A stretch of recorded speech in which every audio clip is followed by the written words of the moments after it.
This podcast is for informational purposes only and should not be considered legal, medical, or mental health advice. We speak from our personal experiences and opinions. The views expressed are solely those of the individual speaker and are not intended to malign any group, club, organization, or business.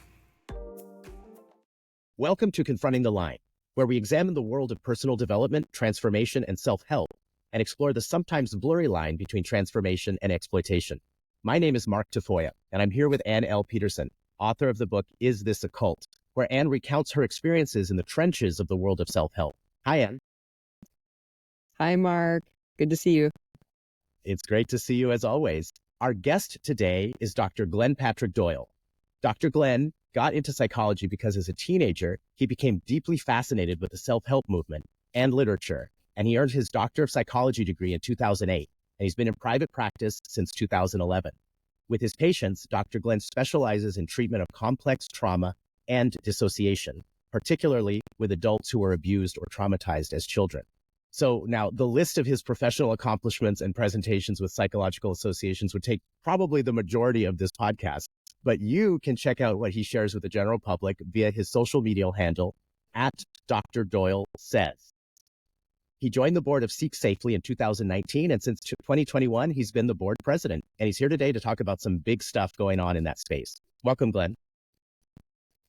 Mark, that was such a professional introduction. So you're such a professional guy. Gene Brown and I have the Seek Safely podcast, and as we were just talking about before we started, like we're usually a mess at the beginning of our podcast, like, oh, how do we start? But Mark just dives in, like, hello, I am Mark. This is amazing. So yeah, well done. Yeah, thank you, and thanks for joining us. We're really excited because there's some cool stuff that we're talking about that's really timely. It's my pleasure. I mean, Ann has been nice enough to do our podcast multiple times. And, like if there's anything that we value at Seek Safely, it is people who have as encyclopedic knowledge as people like me and Christine Wheeler. Like we're really big self-help dorks.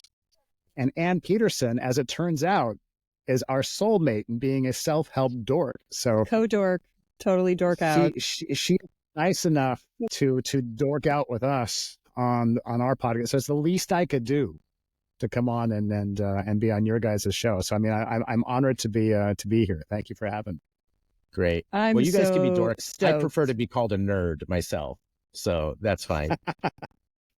No nerd erasure, Mark. You can be a nerd. It's Exactly. okay to be a nerd. Thank you. It's all good. I wonder if there's a correlation, Glenn, between being a nerd on self-help and humanness and getting sucked into a cult.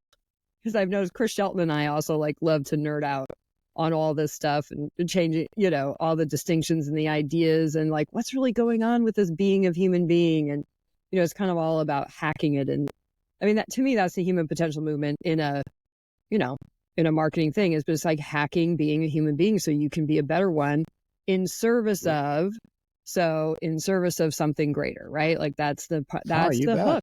That's the whole hook of the thing. Sometimes it's being a better you, getting a better job, getting a better body, there's that level. But those of us that get really into it, we're about having a better world. And you bet. Yeah, that's the whole hook. So you'll get into whatever you got to get into that'll give you power in that. That's, I think, at the core for almost everybody I've met that got really sucked in deep is that hook. Well, you bet. I mean, this is a conversation that I have every time Mark Vicente and I connect. We seem to have some version of exactly this conversation. Yeah. Because of course, Mark has had the interesting, shall we say, experience of being involved in multiple cults. Yeah. And he came through that experience going like, what is wrong with me? Right? Like, dear Lord, it's happened multiple times. But, what I've always told him and then what we discussed is like, I said, Mark, you're just like me. You're a self-help person. And what I mean when I say that is that self-help people, we kind of start out from this default position of, maybe. Like we hear a wacky idea. We hear an interesting idea. And our gut response tends to be, I don't know, maybe, sure, perhaps, maybe, right? Could be good. And that on the one hand, that really opens us up to some interesting possibilities and interesting, technologies, interesting personalities. Different Right? It can be really perspectives, new ideas. you bet. Yeah. It, Cool. it can be really life enhancing in that way. On the other hand, it's a fine line between that openness to experience, which is actually a psychological trait that there's research on. Like it's one of kind of the fundamental personality characteristics of some people. They call it openness to experience. That can also make us vulnerable, because when we go in with like, maybe, we're also kind of, I think, vulnerable to a what I call a pathological sense of hopefulness. Because we Yes. want to believe the best. We want to believe the best about a technology. We want to believe the best about personalities, right? Right. Like we want to think that this People. really, you bet. Yeah. This really You cool read Anne person, this Frank, really cool right? organization. You bet. Like we want to believe like, maybe my openness will pay off. Maybe my openness will be the thing that really helps me hit upon that one thing that I've been missing.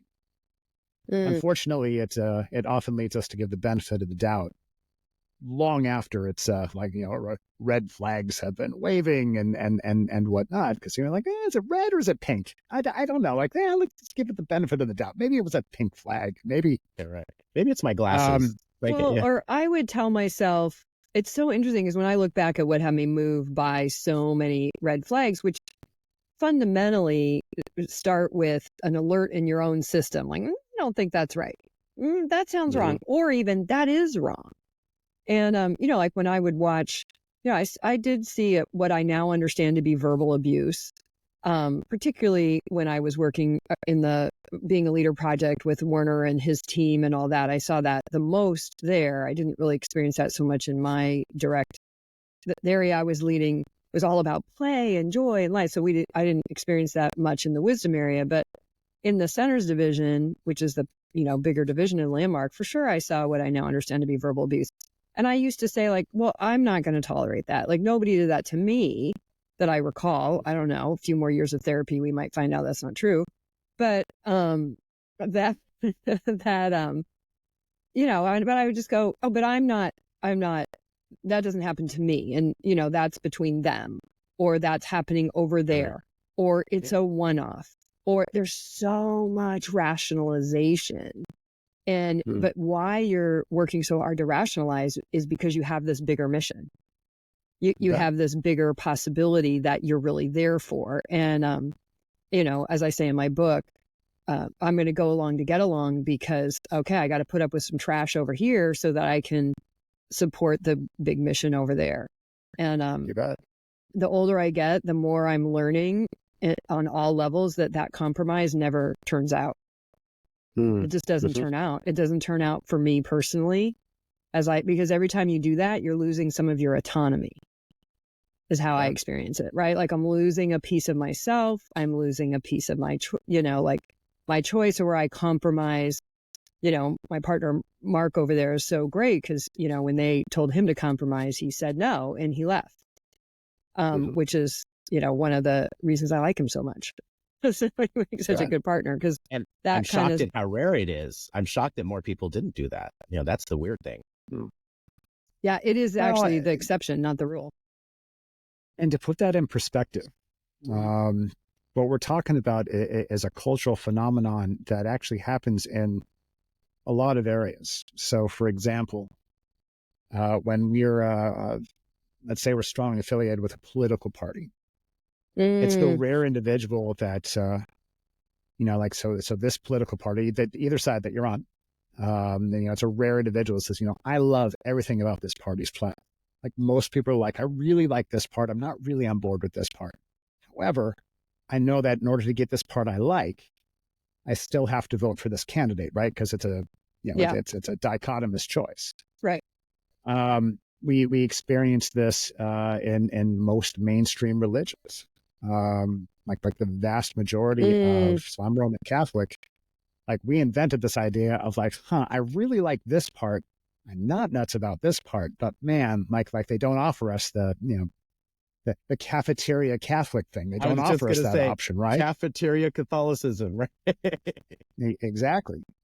So this is not a phenomenon that only exists in the self-help world. But I can think of like so many examples of, gosh, like interestingly, the example that popped into my mind, and as you were talking, Yep, was our old friend James Arthur Ray. I I'm remember telling Gene that you brought him up first. Oh, go ahead. But clock how long it took What me was to the bring him up because over-under on that one, 11 right? minutes and 15 seconds, 11 Gene. minutes. I can't quit him. James, if you're listening, I can't quit you. You're right. Broke back. Anyway, we know now he'll listen because he listens to everything where he's mentioned. To understand the totality of that joke, go listen to all the Seek Safely podcasts. That's 100% true. No, I was thinking about this, that if you talk to most people who followed his teaching, including me at one point, like if you talk to most people who were invested in his ecosystem and were interested in his teachings, they'll tell you, yeah, I really like this part. He got into some wacky stuff over here. But you know what? You pay for the whole thing. You pay for the whole thing and you're on board. So, whatever. You gotta take the good with the, with the bad. And so I think when it comes to cults and other coercive movements and organizations, they use that. They use the fact that we're kind of used to that. We're used to that in politics. We're used to that in religion. We're used to that in other areas, right? Yeah. Dating and relationships even, right? We round people up. You bet. Yeah. Of course. So it's not a crazy thing. It's not a crazy thing that only naive people get into, right? I mean, it's a human. Well, and there are no real absolutes. I mean, the brain loves absolutes, from what I've read about the brain and neuroscience and whatnot. It loves certainty because certainty is safety. So we want to know good or bad, evil or, not. Like we want these certainties, and very little in life is actually certain in that way. I think what I'm starting to see more and more in my own process of kind of deconstructing what I was so deeply a part of and involved with and led is the degree to which I really did ignore a lot of warnings, a lot of advice. But the other part that's a little shocking for someone who kind of is nerds out on stuff, I didn't do any research. And, some was done for me. Some people would say, oh, my ex-husband actually had a whole thing. He had a therapist that made him pay $1 to some charity or something every time he wanted to have me deprogrammed, because he was like, it won't work. And, we did the forum together because he said he was going to leave me. And then in the forum, I was like, that's probably a good idea. Let's do that. And then he flipped out. Right. And then I was in a cult and, all this kind of stuff, and which made it easy to dismiss.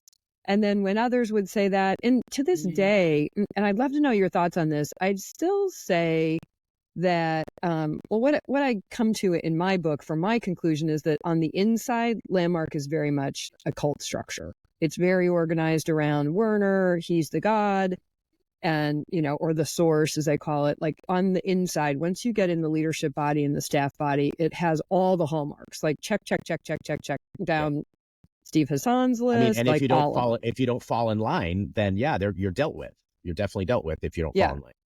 Yeah. So at that level, like it really does, as I look now, like, okay, I think I was in a cult. But as a participant, just participating in the programs, I don't know that that's true. Like, is that really a thing? Like you can participate in a cultish offering without being in the cult? Oh yeah. That happens all the time. Okay. Like one of them, and as you were describing that, what came to my mind is this is one of the reasons why Teal Swan really gets away with saying, like, well, we're clearly not a cult, right? Because there are thousands of people who have been to my seminars, who have done my programs, etc., and whatever, they come and go. There's no penalty. Like, what are you talking about, a cult? Like, we don't, but when you get into that inner circle surrounding Teal, and I would very much like to be in an inner circle surrounding Teal. Wait a minute. Never mind. This is, okay, Gene, 15 minutes and 15 seconds before Glenn hits my thing. I'm like, my Glenn great has way my much great affection for unrequited love of Teal Swan. No, no, attracted to the trauma specialist. it's been frequently observed that when you talk about Teal's inner circle, then it's absolutely a cult, right? So you see this happen a lot. That no, I mean, you take any movement of like a lot of the LGAT folks are, they kind of fall into the same thing. Like, how many people have been through Mindspring? How many people went through Insight? Right. How many people went through Landmark? Right. Had a really positive experiences. God, I have patients who were really surprised. Like, so Anne, when you were on our podcast, I were talking about some of the Landmark stuff. I have patients who then followed up with me and said, gosh, I've never had anything but positive experiences with Landmark. So it just goes to show that like your level of investment really makes a difference. And coming back to James Arthur Ray, for more than a decade, all I could say was positive stuff with Landmark. And then, once I got past a certain level, and then it was something else. Oh, you bet. Coming back to James Arthur Ray, like there was a real difference between somebody who like read Harmonic Wealth and maybe went to a Harmonic Wealth weekend versus who invested 10 grand to go to Sedona and do Spiritual Warrior and sit in the sweat lodge, right? Yeah. So again, your level of vulnerability fluctuates with your level of involvement, your level of investment. So, but you also, you also find this again, like this is not specific to cults. I mean, you also find this with churches, like all the time. You find like, look, I go to mass every weekend, right? So I'm a practicing Catholic, but my level of investment is very different than say somebody who is heavily involved in Opus Dei, for example, right? Wow. Right. Yeah. So the consequence like the consequence if I didn't toe the line is very different from somebody, who would be involved in that. So again, it's not just people who are vulnerable to cults. I mean, this is something that happens a lot in just the culture. What do you think the line is? Where does it go from becoming, I mean, just as you've talked with lots of people and seen both in your practice and Seek Safely and whatnot, but what's the shift? Like, how do we, Rick Ross talks about cults, pretty much anywhere you have humans gathering around a person or an ideology, you could say that's a cult, and that's not necessarily a bad thing. I've had people ask me that. Well, are there any examples of groups where it's not necessarily a quote unquote bad thing? And I think what we're talking about here is important about that. First of all, just cult doesn't, maybe we should start by getting rid of the good, bad as the only options. There's a lot in the middle. What's the line, do you think, or that you've seen or begun to kind of recognize where it becomes bad for a person? Sure. So a conversation that I have with my patients a lot is around decisions. And where the sweet spot we want to be where we're making our decisions are where we could make the alternative decision and it would still feel like a choice, right? So for example, I tell when my folks are trying to decide something, like something I will frequently say, it drives them nuts. I'll frequently say, look, I think there's a way to do this and have it be a good decision. And there's a way to do that same thing and have it be a bad decision. And I think there's a way to do the alternative, be a good decision, same decision, be a bad decision. The difference tends to be, look, if we are making a decision that we don't realistically feel like we could make the alternative decision and survive it and be okay. Like that tends to be the line. So it starts to feel existential for them? Oh, absolutely. Yeah. Absolutely. Because again, when we talk about, and this gets into the conversation about coercive control, like when, every leader exerts a certain amount of control or do you want to say influence over their followers, their flock, whatnot. And that happens in the healthiest of systems, right? Yeah. Where it becomes coercive is, man, if it doesn't feel like you can make the alternative choice, like if it doesn't feel like you could realistically survive saying no, or at the extreme, like it doesn't feel like you could realistically survive, and that could be either physical or professional or social, it doesn't feel like you could realistically survive leaving. That's probably the point at which you got to say, whoa, let's take a step back and look at my level of investment here. And, how voluntary is this really? And did I get Even the swept up social into this pressure, right? out of control thing? Like the people in the group looking at you and going, how could you do that? How could you decide that? Right? Like that's the That, sense of social pressure that I'm not even going to make that choice because I know they're not going to like it, and the they being the group, right? you bet. And then you're looking at losing your entire support network, right? You're often looking at losing, that there are economic consequences, like if you've built your professional life around and entwined with that community. Mm-hmm. I feel like that's the too late point, or that's the point at which maybe you like alert, you might be in a cult, my friend.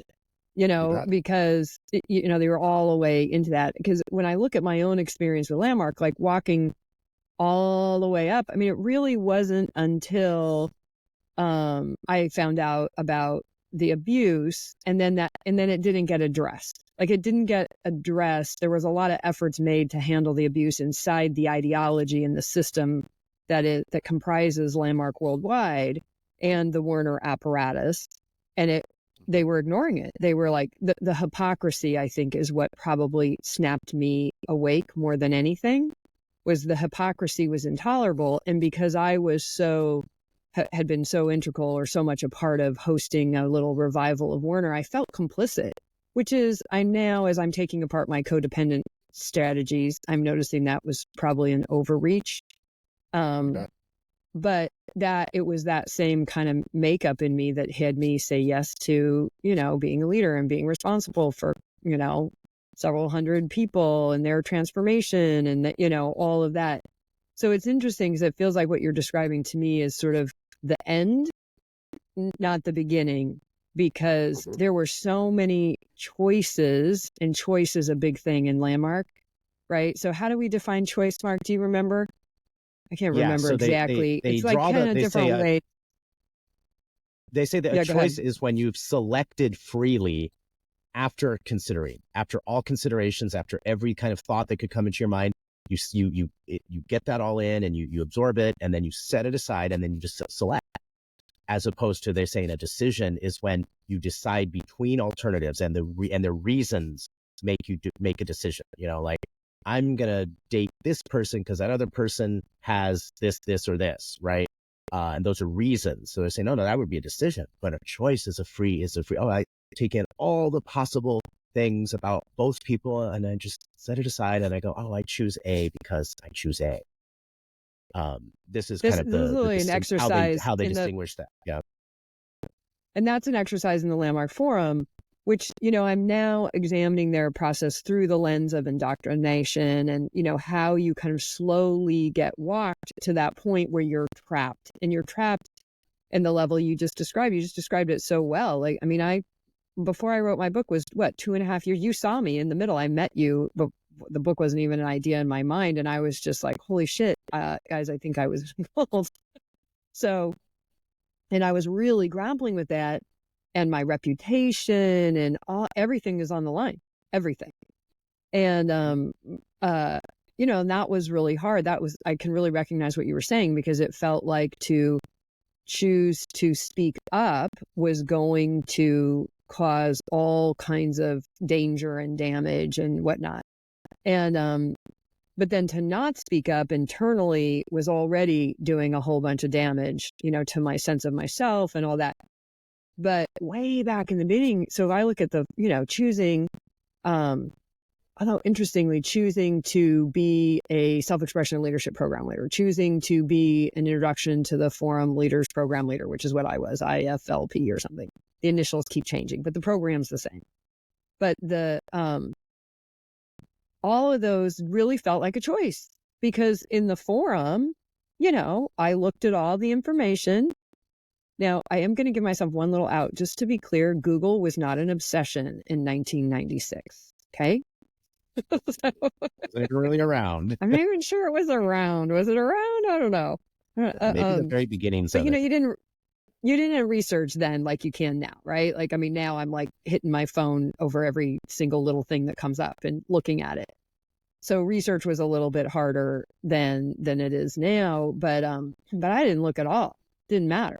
because in the forum, I had such a, that's what happens. And, we've talked with Dr. John Hunter about the dopamine hit, like what happens when you take people way down, then you take them way up, and then you fill in that euphoric state with an explanation, with a story. Oh, what you're experiencing is transformation. Now anything is possible. Your word is a source of life and living in the universe for you. And, it's this high, you're in this huge high, and that feels like a choice. And then they give you this choice, it's a choice. It's all a choice. And you're so that's always setting aside interesting reasons. That's the important part for that. Yeah. Yeah, Mark, even as you were outlining that, which used to be, I heard that, and I would be like, oh my God, that's so amazing. When you get it, there's this thing, Glenn, they do this exercise and it goes on sometimes for hours. Vanilla chocolate chews, vanilla chocolate chews. And it can go on and on and on and on and on. And then you choose and they say, why did you choose that? And people say all this stuff. And when they finally say, that happens for hours sometimes until they say chocolate. Why chocolate? Because I chose chocolate. And then you won the exercise. So I like the silent pause, just like, I don't think that's real choice, right? Like, that's not choice in the real psychological world, is it? Like, I mean, psychological, I mean, like how the human brain, because you have suspended all critical thinking. You've suspended all of the stuff, and no cost benefit analysis there. Like or maybe you've done all that and then you put that aside, and then you put that aside, you put that aside, and then you just choose. Put it aside. It is reminiscent of techniques in Ericksonian hypnosis. I forget exactly what they're called, but they boil down to confusion techniques where you're doing a hypnotic induction and you kind of start talking nonsense that sounds kind of real, but it's kind of nonsense. It's, the vanilla chocolate chews, why did you choose it, etc. But the idea is essentially to get the conscious mind to kind of give up,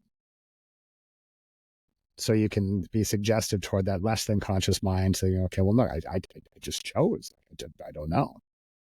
But I kind of wonder, you see a lot of that with LGATs too. Like you see a lot of that, Eric. We could have a whole episode about Ericksonian hypnosis and how LGATs kind of use that to get us to be like, fine, like the chocolate. I don't know. I just chose. It is a kind of surrendering. Stories of police interrogation, right? After 17 hours in the chair, I admitted to killing everyone. Absolutely. It's not too dissimilar, right? Because you do actually, and you do have this experience of sort of surrendering, right? Like you just surrender to the process, and then you surrender. And that's a relief. That's a relief, right? Oh, that's the perfect word. It's a relief. And then it creates tension and then gives you an out. Right. So and not only are you feeling great, but then you're grateful to the entity that gave you that out. You're like, oh man, like they must have something, right? Like I'm feeling this way and they gave me this tool. Like, I don't quite understand it, but I'm on board. I'm curious, right? Because I like this feeling. I mean, that's what you keep going back to, is a feeling when, I'm more and more when I hear people say, I love landmarks. I'm like, well, I kind of love my landmark too, but I keep thinking for myself now that I'm learning to engage my critical thinking in a much better, different way. Like, but what did I really love? What did I really love? And there's a couple of things that are just obvious. The people. I love the people. Like just to be in those kinds of conversations with people, to kind of be beyond the weather and football sort of sociality and be talking, it's juicy. It's great. Like, and they're great. They're good people. These are people who want to learn and grow and develop and be up to stuff and change the world. And so that in and of itself, that I will forever be grateful you gotta love the love bombing too, right? I mean, you love that love. It feels good. Yeah. To walk into the room and everyone's like, welcome, how are you? How are you? Like it feels good. And then being told too, in the early stages, as long as you don't go into a leader body, being told you can do anything. You can do anything. You can be anything, right? So all of that is like super intoxicating. But really, it's just interesting you brought up that choice one, because that all along the way, you feel like you're choosing. Now I have sort of a little bit, I'm like, why is that choice exercise in the landmark part? Like it has a little bit of a different, whether they did it intentionally to indoctrinate and hypnotize, you know, all that kind of stuff. We can look from that perspective. I honestly don't grant that much Machiavellian intelligence. It's more instinctual, like, ooh, this creates a big experience. And when people have a big experience, then they come back and buy more. I mean, that is the base instinct that's at work in these groups, near as I can tell, is really, in the end, it from the inside, it's about the sale, the sale, the sale, the sale, again and again and again. So, gosh, that's really, that is totally fascinating. Okay, so let's, there's a wonderful, before we move on, there's a wonderful example of how this process works in the movie The Master. To watch that. If you remember that one, it stars Philip Seymour Hoffman and Joaquin Phoenix. Yeah. It's kind of a, basically L. not Hubbard, Scientology, but Scientology. Right? Yeah, isn't it supposed to be kind of loosely based on L. Ron Hubbard? It for legal reasons. And Philip Seymour Hoffman does this amazing performance. They both do, Philip Seymour Hoffman and Joaquin Phoenix. But there's this wonderful scene where Philip Seymour Hoffman, the L. Ron Hubbard character, says to Joaquin Phoenix, "Can I try out this new thing? And it's going to be real easy. All you have to do is answer questions. That's all you have to do. It's real easy. But here's the catch. You can't blink. Like, so if you blink, we got to start over. So keep your eyes open. See, like, it's real easy. Your eyes are open now. Right? Just keep them open. Don't blink and just answer these questions. And obviously, the longer you try to keep your eyes open, that builds up tension, right? It's terrible. And then when you blink, because that's a human reflex, right? He's like, oh, you screwed it up, man. We got to go back to the beginning, whatever. So he was building up this sense of failure and inferiority, right? So it's okay, I'm going to get it right. I'm going to get it right. Okay, I'm going to keep my eyes open, right? So finally built up, right? Finally built up. And then at the point of maximum tension, he says, okay, now close your eyes. Not just blink, but now close your eyes. Flood of relief, right?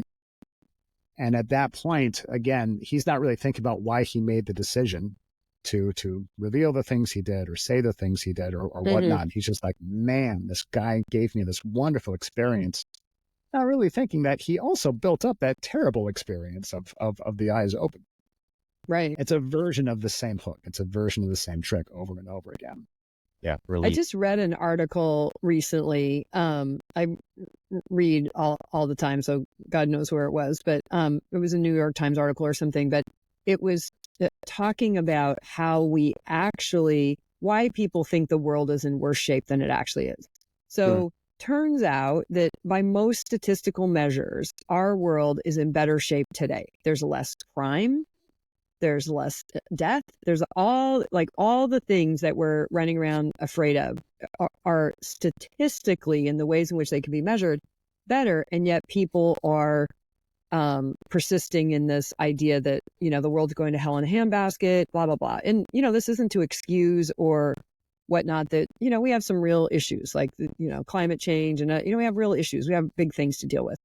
But in general, things are better. And this article went on and explained this psychological or this phenomenon where the brain actually forgets the bad stuff faster than the good stuff, but focuses more on the bad stuff. So in other words, in the short term, we're paying attention to the bad.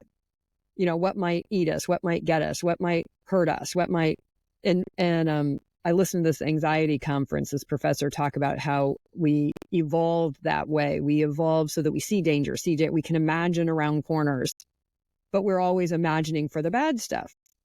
But what we actually hang on to is the good stuff. Like what you remember are those precious moments in your life. Like they even have those people losing their memories. Like they'll remember some of the last memories to go are those precious moments, that wedding, that high, that whatnot. And when I was reading that, I was thinking about the whole LGAT experience because it is not comfortable.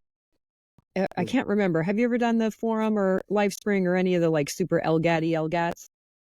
You're just Tony Robbins guy. I see how you are. And I'm just a book guy. A book guy. I've often my gosh. I've often said that if everybody participated in self-help culture at my level, things be fine. That's probably true, actually. I could kind of get on with that train. The book can't suck you in, right? right? Well, because it's about this high experience. That is, so the forum is 3 days an evening, and 2.5 of those days are terrible. You're in the They're shit pretty terrible. most of the time. other than Yeah. you're in the shit. Other than you kind of are meeting some cool people. Like, that's the only thing that I really remember. I was like, oh, this is kind of, at a certain point, you're kind of all in the shit together, and there's a little good feeling about that. But then it's terrible until you get to the Sunday, and then all of a sudden everybody gets it.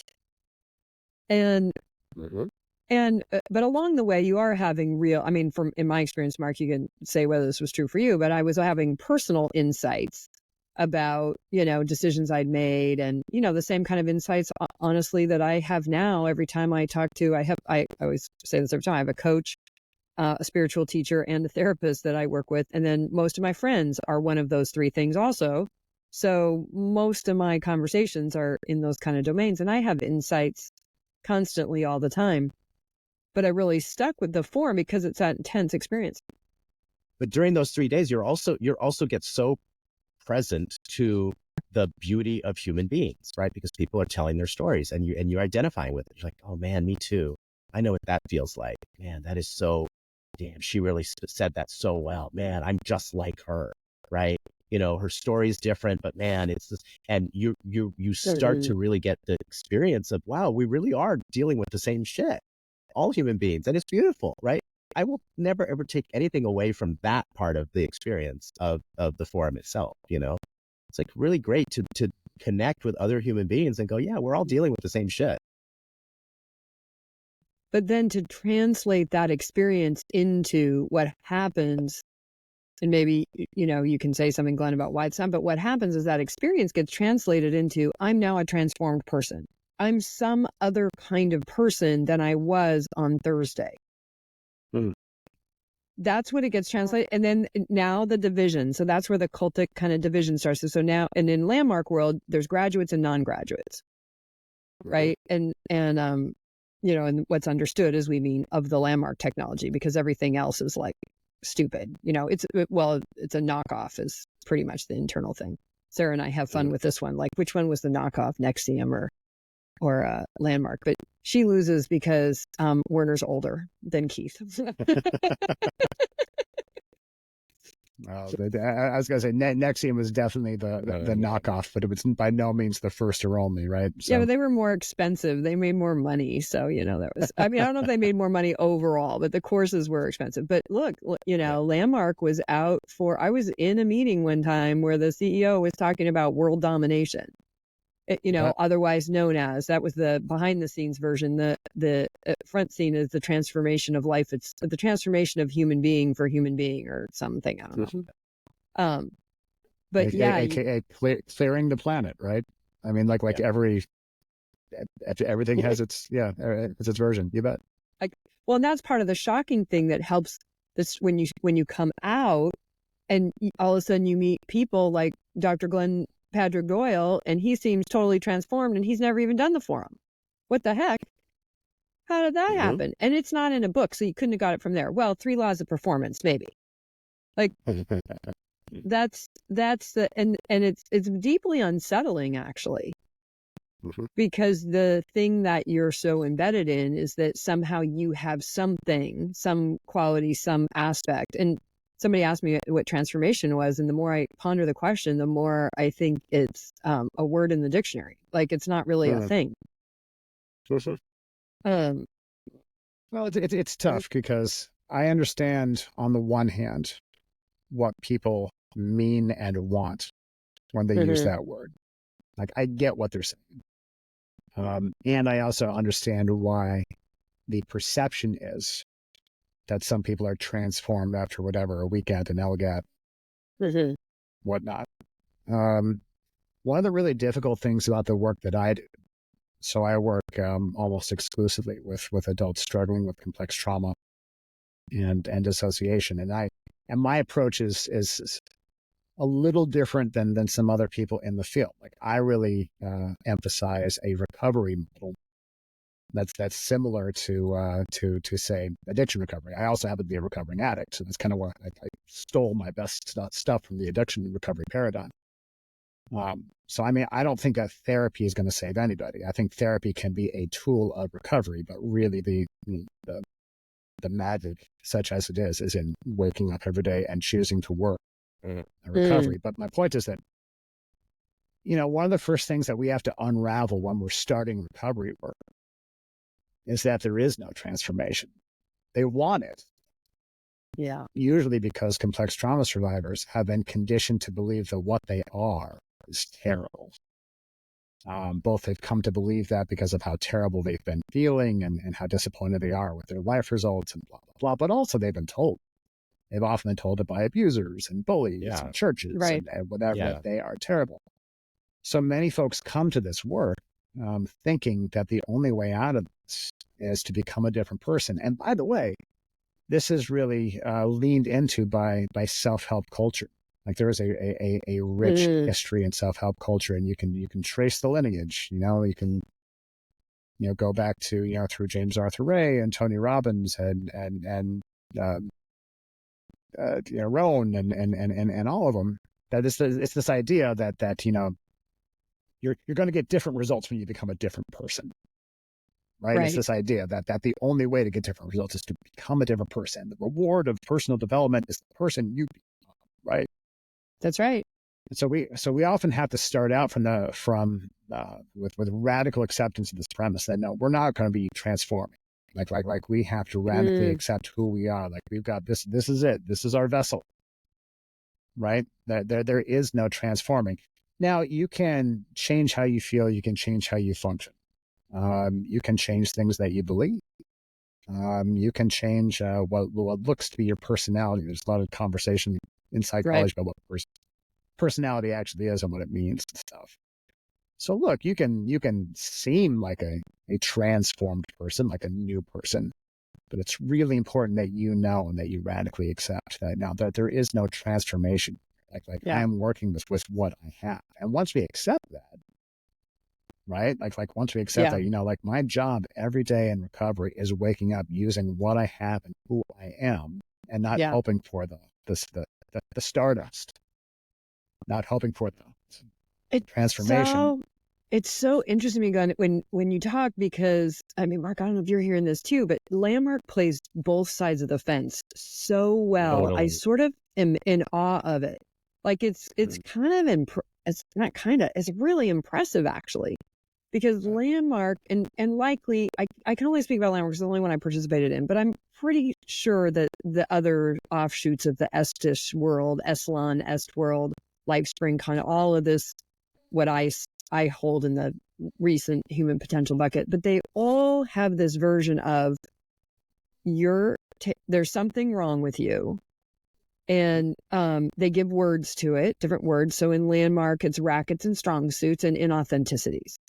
That's where and you before in are. Est, it was you're an asshole and your life doesn't work, right? It was really strong, right? But that's the nicer version, the more much corporate simpler version. Is, you have rackets and complaints, it rackets and strong suits, and for folks who want to know what that is, it's on their syllabus on their website.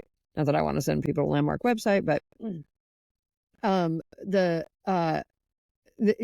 there's something like wrong with you, da da da da da da. And then you're going to overcome that. You're going to find you're going to transform. The caterpillar is going to become a butterfly, and you're going to have the ability for choice, and you're going to have the ability for creating possibility. You're going to have, what else do we give them, Mark? I can't remember. But also at the same time, they're saying you're whole, complete, and perfect exactly the way you are, and that there's nothing wrong. Like that's the thing that they're. So it's at the same time, I'm an asshole, and everything that's wrong is not because of, the people who did this or that to me or my parents. It's me. And then on the other side, you're whole, complete, and perfect, right? And then these two things simultaneously working together, I guess you can explain it, Glenn. What's going on psychologically, right? That we accept that. Yeah. They cover the spread. That's what that is. They cover the spread. You bet. Yeah. Well, use a sports metaphor. And so then you come out and you're like, woo, I'm transformed. And at the same time, you can also say, well, it's not that I don't have rackets or I don't have strong suits. I mean, I worked with senior graduates. So a big part of my job in facilitating where I did inside the organization I would be telling people I was you're whole, complete, and perfect, and you have rackets and strong suits, so what version. So by the time they got to me, we were kind of making it all okay again, And, and then we went into much more what I now know to be pretty much straight up cognitive behavioral therapy things where, you go back in your past and look at the capacities you had at the time you heard a certain conversation or made a decision. And then you recognize that your relationship and that decision is a 5-year-old. And so then you imagine what would a 7-year-old do and an 8-year-old do. And you're reframing and you're evolving through the places where you got stunted in your growth, which he's shaking his head. I'm like, that's therapy, right? I mean, or Not particularly therapeutic, cognitive therapy, but no, it is. Yeah, it is. Yeah, it's the same. I mean, that's, and part of why self-help broadly, including the forum, including Scientology, right? Including all these things. Part of the reasons why it is helpful when it is helpful is because like these principles have been around for a minute. Like these principles are extremely well validated and they're extremely and they were, by the way, they were before therapy. This is one of the things that I always get in trouble with when I get into conversations with my fellow mental health professionals on the site that used to be called twitter.com. Because I don't actually have a lot of reverence for therapy, right? Yeah, exactly. I don't have a lot of reverence for therapy or therapists, including myself. It's part of my whole philosophy that, this is about recovery. This is not about therapy. I mean, therapy has been around for about 5 minutes in the grand scheme of humankind. Like there were people who recovered from trauma and addiction long before therapy. Yeah. There are people who are going to recover from trauma and addiction long after therapy is thought as this quaint thing. Dr. Freud was 19th century, right? So, right. You had a lot of human history. But my point is, no, right. I mean, reframing, you can find examples of reframing in the Bible. You can find examples of these principles in Greek mythology. This is one of the reasons why I think it's hilarious when psychoanalysts want to say Freud had the insight that no, he didn't actually. Like the ancient Greeks had the insight, and they weren't the ones that had the insight, right? Right. So we're talking about principles that have been around long. Plato was in a cave with a fire, and you're right. Exactly. Well, this is one of the things I'm going to do a little pivot and here, but this is one of the things I so appreciated when I found the Seek Safely. I got introduced to Gene and introduced to the whole Seek Safely organization was because, in the Seek Safely organization lexicon, y'all are saying like, look, no, lifelong learners, we're that as human beings, and we are going to be seekers. That's part of being a human being.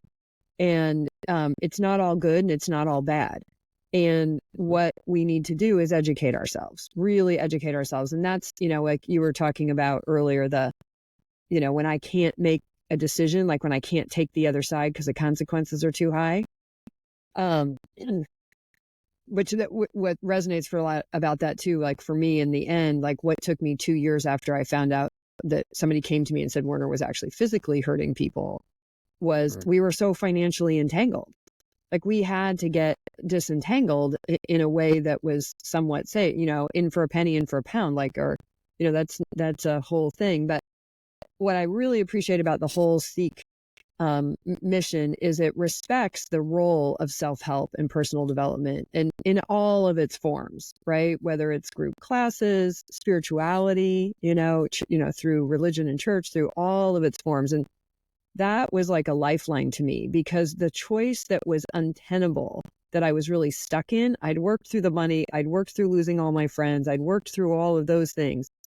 But what I was stuck in was, did I just waste 26 years of my life developing myself in a certain kind of mastery in working with, coaching, walking alongside people as they go through, transformative journeys? That was the thing, if I really tell the truth at the very end, was the scariest to give up. And the Seek, when I found Seek and met Ginny and heard the way you guys talk about not only what's going on in this whole industry, which we're a long ways from unconcealing all the mess and mud and whatnot, but you're also simultaneously talking about what it looks like to do it better, what it looks like to be a safe and ethical practitioner, to arm yourself as a consumer with, it's not just knowing what red flags are. We're going to be unveiling, I'll drop a quick announcement here, which we'll backtrack into, but we're hosting the very first Seek Safely Summit on October 19th. I'm so excited. I've been wanting to do this for a couple of years, and I'm like, we just have to start. So we're starting this year with a one-day online Zoom summit. But we're going to, Jean is going to offer a little intro to this fantastic Compass, a program for consumers to really arm themselves with some clear understanding of who they are, what their values are, where they're going, what to check against to know whether or not that course, that program, that coach, that spiritual, whatever it is, but something that you can look against being centered in yourself. So super excited about all that. So let's back up just a little bit for our guests. We'll come back to the complex PTSD in a part 2, because I have a bunch of questions about that. But I want to talk a little bit about the Seek organization and how did you get involved? And, what do you want to let us know about the Seek, Seek and its genesis and its journey? Sure. So, in Mark's incredibly professional intro that I'm still envious of. Well, welcome to the lie. It's made. He mentioned that I became fascinated by self-help when I was a teenager. That's a nice way to say that I was depressed out of my skull and suicidal. We tell the long version of this story on the Seek Safety podcast. If you I'll absolutely back to, link it in the show notes. That'll be the one I'll link in the show notes, is the one where Glenn tells. If you scroll back to season 1 of our podcast, we tell the long version of the story, and I've told versions of the story on lots of podcasts, so you can find it in places. But the point is, no, I was depressed out of my skull, and I didn't, for lots of reasons. I didn't have access to mental health care, and it wasn't a matter of it wasn't necessarily available to me.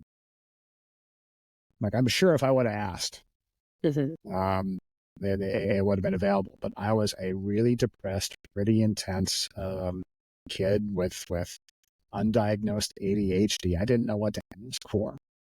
And I was in an environment where the red flags that I was putting up were not being seen for what they were. So in an effort to save my own damn life, I started reading self-help books. It's a running joke between me and Jean that I'm a Tony Robbins guy. But what first kind of sparked my idea that maybe there was something here was, I'm one of those suckers who saw the late night infomercial, right? Like I saw the middle of the night Tony Robbins. Those tapes, man. Oh, it was those tapes. Right? The personal power tapes. Yeah. And anyway, so I became interested, which is a way to say that I read dozens and dozens and dozens of these books. By the time I was a junior in high school, I probably read 100 self-help. Wow. And none of them gave me the answer, capital T, capital A. Like I always joke with my patients, like, I don't have the answer for you. If I had the answer, I would put it in a book, sell a zillion copies. You'd never see me again, right? I think that goes the way of transformation. Like at some point, because I'm coming to that conclusion as I mature, let's say. But not only is there maybe no transformation in the way I thought of it or understood it, but there's no the answer either. As it turns out, when you get to OT3, the answer is not there. You get the Xenu story, but you don't get, and that's when you realize, much as we would all want it to be so. If you understood that reference, you're in a cult audience. Okay, go ahead. Scientology. Or you've listened to a hell of a lot of podcasts. There's a wonderful That's moment. The modern version, right, Glenn? Like you read a million books. Now it's just people just listen to podcasts all the time, right? You bet. No, you bet. There's a wonderful moment in the documentary, the Going Clear documentary, where Paul Haggis talks about hitting OT3. I think it's OT3, where they give you the Xenu story. I just read that Paul Haggis just had a big article in the New Yorker. Yeah. You bet. And he has this wonderful moment where he talks about reading the Xenu story, and he's like, what is this? What are you talking about? Like, he says, I'm on board with the self-help stuff, but All this of it. is he says, maybe this is an insanity test where if you buy it, they kick you out. Like Yeah. maybe if you're the, anyway. But my point is that, no, I mean, none of the books that I read had the answer. Ironically enough, one of the better books I read is still one of my favorite self-help books, is Good Old Awaken the Giant Within by my buddy Tony. We did 2 episodes with all the problems with Tony Robbins. So I'm not trying to push Tony Robbins. Yep. But the point is that it gave me just enough hope and just enough tools to literally save my life. Like, I'm not exaggerating. I say I probably would not have survived that time of my life without those resources. And I always say that, like, now when we talk about self, I often talk about, look, self-help serves essentially 2 functions. They give you hope and they give you tools. Yeah. And at various points, one of those resources can save your life. So it saved my life. And then, like, fast forward to, like, I was always interested in the ecosphere. Is a big reason why I went to graduate school to be a psychologist. I actually started out wanting to be one of those self-help guys. Like I started out like, man, that's my thing. I want to be the next generation Tony Robbins. I want to do it, man. So sadly, I'm not that tall. You didn't go Tony, to guru Tony has school. much better hair than I do. It's a whole thing. I'm never Well, going to doesn't be. he just keep growing? Doesn't he have that gigantism where just everything keeps getting bigger? He does. He's got the Andre the Giant thing going on. But anyway, but no, in all seriousness, I mean, it's why I went to graduate school. It's why I remember doing my interviews for graduates, and they ask you, like, what are your goals in psychology? And I say, I remember this vividly. I said, I want to write self-help books. And the woman who was interviewing me, Dr. Patrice Alvarado, give her a shout out, who would later become my advisor, like, looked at me and said, why would you want to do that? Well, and you missed the whole, so you missed a part in the self-help lexicon in the makeup, in the profile. You don't go to school. You don't get formal education. Yeah, you don't, we don't need any of that stuff. That's you lost it right there, man. dude. Like, you lost it right there. You can't do that. I asked Rick Ross one time. I said, man, I experience. No, you have to have, like, sudden explosive insights, or go to the top of a mountain or the bottom of a river or something. You can't be going to school. I asked Rick Ross one time. I said, I don't understand why, Werner, who's really enamored with and loves the whole academic realm, I'm like, I never understood, why didn't he just go to college and become a professor? He would have been a rock star professor. He would have been, in there with all his buddies, Feynman, and he loves the whole academic realm. And Rick was great. Rick said, he said he didn't have the discipline. Like, he wasn't gonna, not in that form, but not just the discipline, because he can be very disciplined. I mean, he's almost OCD level disciplined at certain things. And most of these personalities, they're all similar. And, but he wouldn't put himself in the way of judgment, of criticism. That whole peer-reviewed thing, that's a part of the academic world. It's Anna. It's the same reason why L. Ron Hubbard, who couldn't make it as a naval officer, right, designed his entire organization around the Sea Org. Like, he did his own Navy, right? Whole Navy. He did his own version.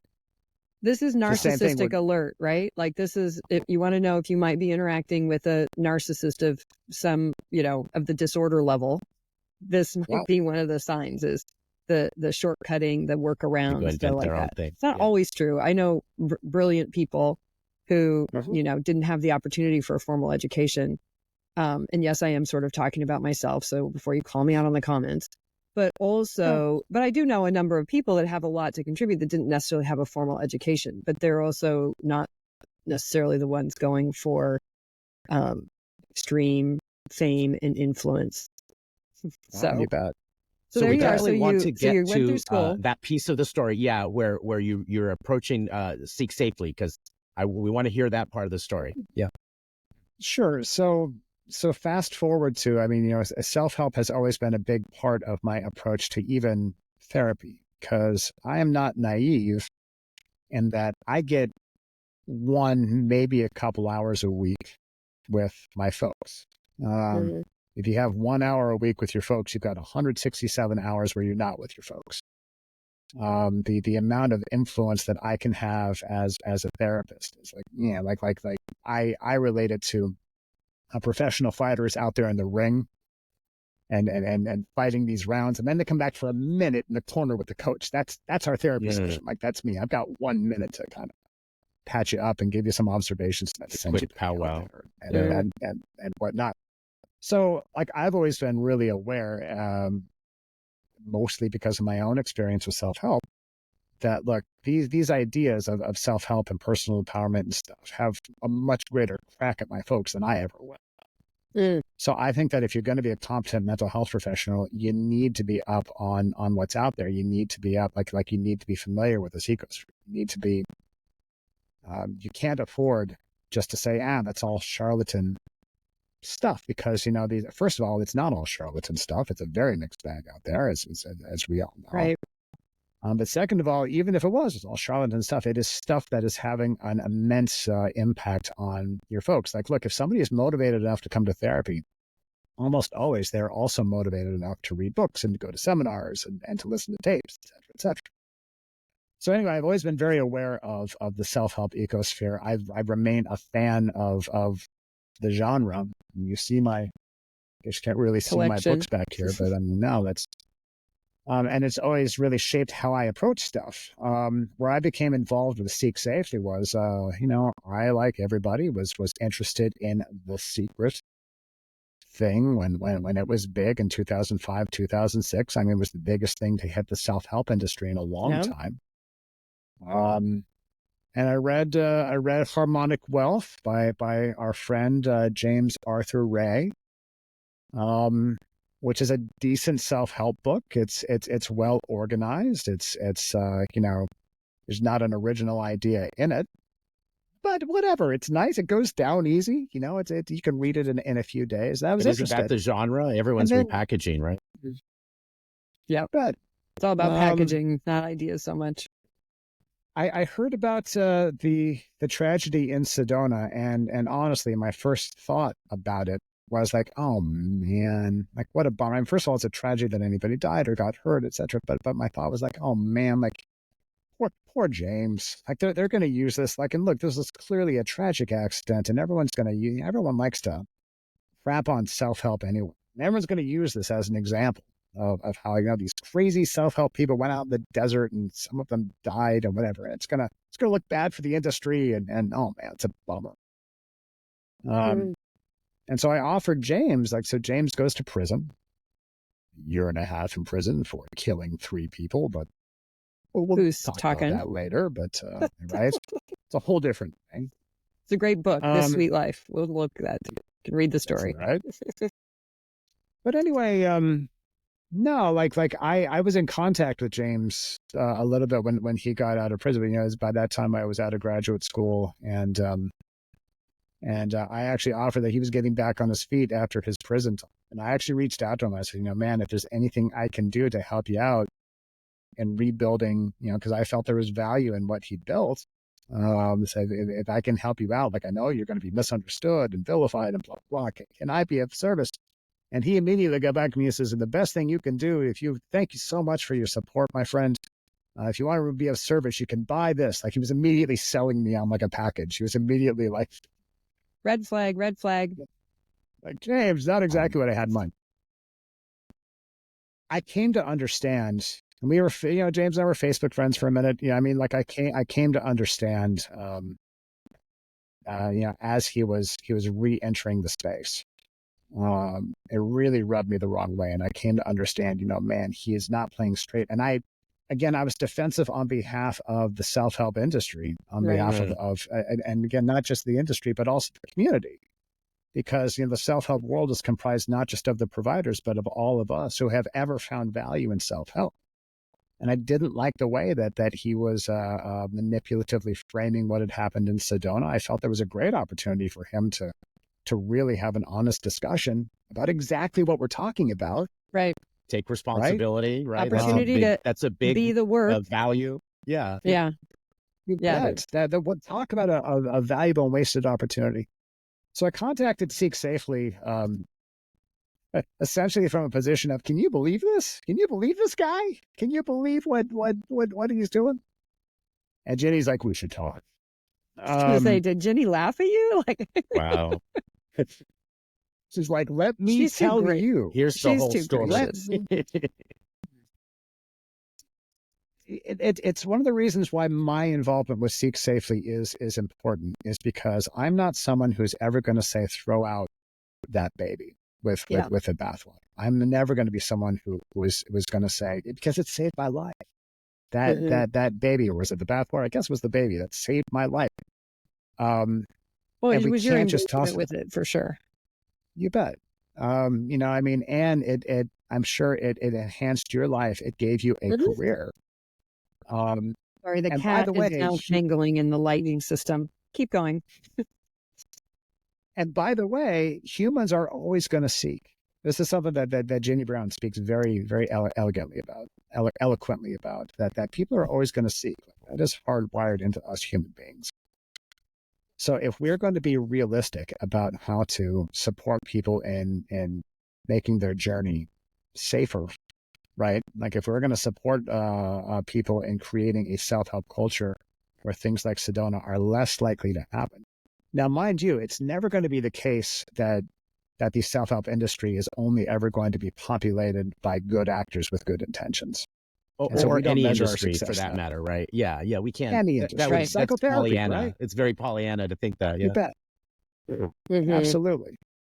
What we're trying to do, and what our mission really is to support and equip seekers to have the safest journey they can, and when they find themselves in a tough spot, have more tools to extricate themselves before it gets to a point where you're so heavily invested and you're in a sweat lodge in the desert, having paid $10,000 to be there, and you're being pressured to stay in there, and your life is in danger, right? When every instinct says get out. Yeah.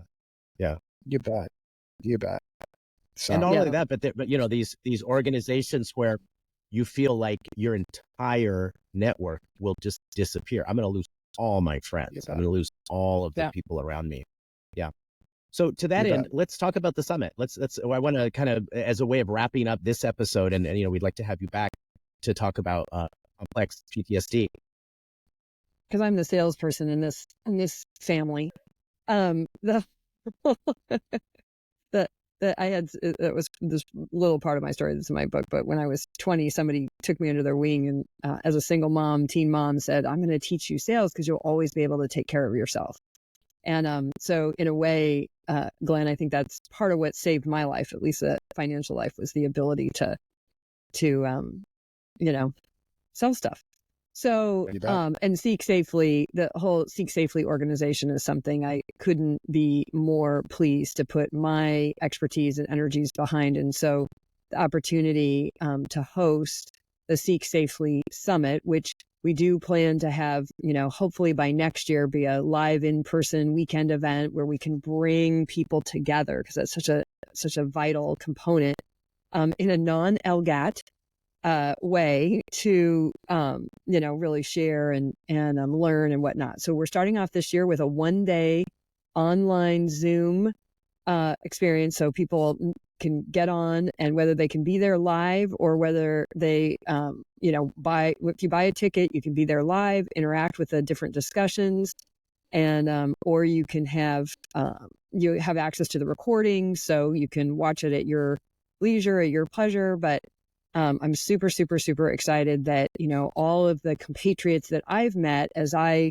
moved from the inside the cultish world to the kind of whistleblower now, to I want to put my efforts towards, I believe those of us that have been in that world are the perfect people to evolve it. And, but only if we're willing to really, really look and get honest with ourselves and tell the truth about, what we've been involved with and whatnot. So the Seek Safely Summit is, a big, long dream of Ginny, the founder of Seek Safely as well. So I'm just really delighted to be hosting that. And we'll put, of course, links in the show notes and whatnot. But essentially, it's a 1-day experience, and we're going to open up with Ginny sharing and whoever of the Seek board she wants to bring there with her and tell us about Seek, what's happening. There's some really exciting news in legislation. So the organization's been really integral in getting closer and closer and closer to passing what will be the first ever consumer protection legislation related to making this space a safer, more ethical place, putting in some guardrails. That's kind of what's missing in the industry. It is the wild, wild west. It's completely self-governed, and there's some guardrails and some old laws that can kind of be brought to bear when people get out of line. Like James did go to jail for 1.5 years after, overseeing a ill-run sweat lodge in which 3 people died. But that level of accountability is totally insufficient for the dangers of that field. And so it will open up with a whole opportunity to look at that. And then Jean is going to give for our consumers, which is kind of all of us, but give us a little lowdown and opportunity to experience some of the new empowerment compass that y'all have been developing. Excited about that. Let's see, I can't quite remember the order. Sarah and Nippy of A Little Bit Culty and Nexium Whistleblowers are huge.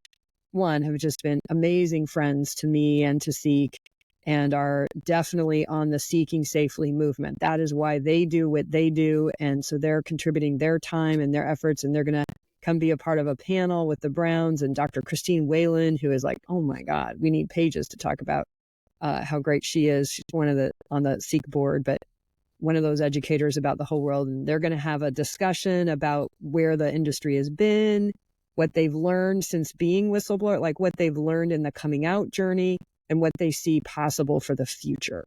And that's what's so exciting to me about the Seek mission and the Seek Summit, is we are not just talking about what's wrong here. We're talking about how do we do better?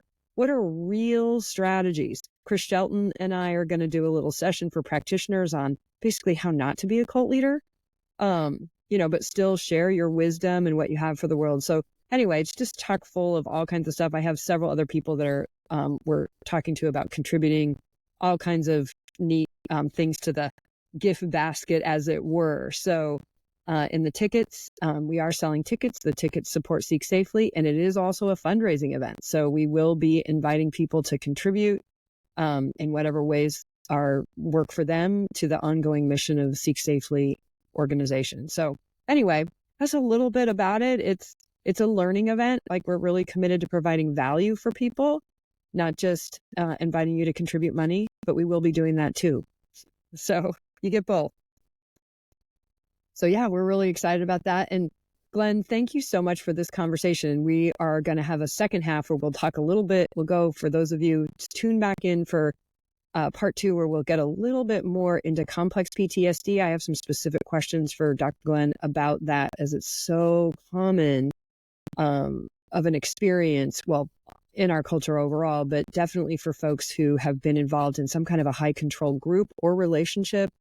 And it's not very well understood. So we're going to have a little conversation about that. So come back for part 2. Thank you. And we will see you next time. This has been Confronting the Line.